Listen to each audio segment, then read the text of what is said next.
India के अंदर 800 million से भी ज्यादा इंटरनेट यूजर्स हैं। 80 करोड़ से भी ज्यादा इंटरनेट यूजर्स होने के बावजूद हम लोग इस पावर का कर क्या रहे हैं। यूएसए और चाइना के बाद इंडिया के पास इतनी ज्यादा पोटेंशियल है कि वो ये सब तो ऐसी दिक्कतें हैं जिन्हें हम आज से ही नहीं बल्कि काफी टाइम से देखते हुए आ रहे हैं। जहां पर ऑल आइज ऑन रफा वाली स्टोरीज को भर भर के शेयर किया गया था, वहीं पर कश्मीर इशू पर सबको हम लोग जहां आज के टाइम पर पाकिस्तान को गालियां दे रहे हैं, वहीं ठीक 6 महीने बाद जब इंडिया और पाकिस्तान का क्रिकेट का मैच होगा तो इंटरनेट पर कही गई हर बात का किसी न किसी पॉइंट पर हमारी लाइफ में इम्पैक्ट पड़ता ही है।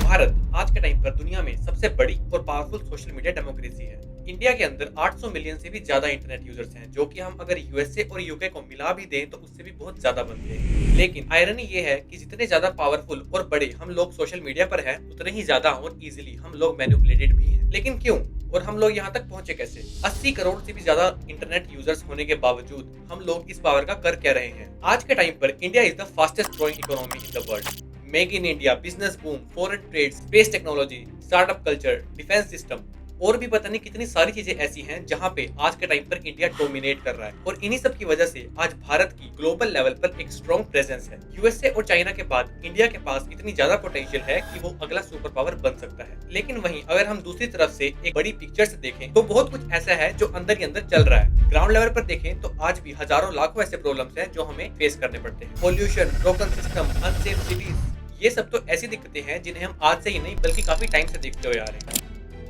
लेकिन इन सब के अलावा भी देश के हर कोने में एक ऐसी प्रॉब्लम है जो आज मिलकर काफी बड़ी बन चुकी है। कश्मीर के अंदर टूरिस्ट खतरे में है, गोवा के अंदर टैक्सी माफिया, साउथ इंडिया में लोग भाषा को लेकर मारपीट करते हैं, फॉरेन टूरिस्ट जब इंडिया में आते हैं तब वो अनसेफ फील करते हैं। ईस्ट में देखें तो मणिपुर में आए दिन दंगे हो रहे हैं, बांग्लादेश से इंडिया के अंदर लोग इलीगली माइग्रेट कर रहे हैं। लेकिन इन सब के अलावा भी एक बहुत बड़ी प्रॉब्लम है जो आज तक सामने ही नहीं आई है, जो है इंडियन ऑडियंस यानी हम लोग। इंडियन ऑडियंस यानी हम लोग इतने ज्यादा वर्सेटाइल हैं कि हम लोग अपना ओपिनियन कुछ घंटों ही नहीं कुछ मिनट में चेंज कर लेते हैं। इंडियन ऑडियंस यानी हम इतने ज्यादा वर्सेटाइल हैं कि हमें सही और गलत के बीच का डिफरेंस जानना ही नहीं है। इंडियन ऑडियंस यानी हम लोग इतने ज्यादा वर्सेटाइल हैं कि हम लोग एक दूसरे को देख के ही अपना ओपिनियन बना लेते हैं। इंडियन ऑडियंस यानी हम लोग इतने ज्यादा वर्सेटाइल है कि अगर हमें अपना ओपिनियन बनाना है तो हम सोशल मीडिया के ट्रेंड्स को फॉलो करते हैं। अब जहां पर पहलगाम अटैक पर पूरा देश एक साथ खड़ा था, वहीं पर कुछ लोगों के इन्फ्लुएंस में आके कश्मीर फाइल्स जैसी मूवीज को प्रोपेगेंडा का टैग दिया जाता है। जहां पर ऑल आइज ऑन रफा वाली स्टोरीज को भर भर के शेयर किया गया था, वहीं पर कश्मीर इशू पर सबको नॉन वायलेंस और पीस चाहिए। हम लोग जहां आज के टाइम पर पाकिस्तान को गालियां दे रहे हैं, वहीं ठीक 6 महीने बाद जब इंडिया और पाकिस्तान का क्रिकेट का मैच होगा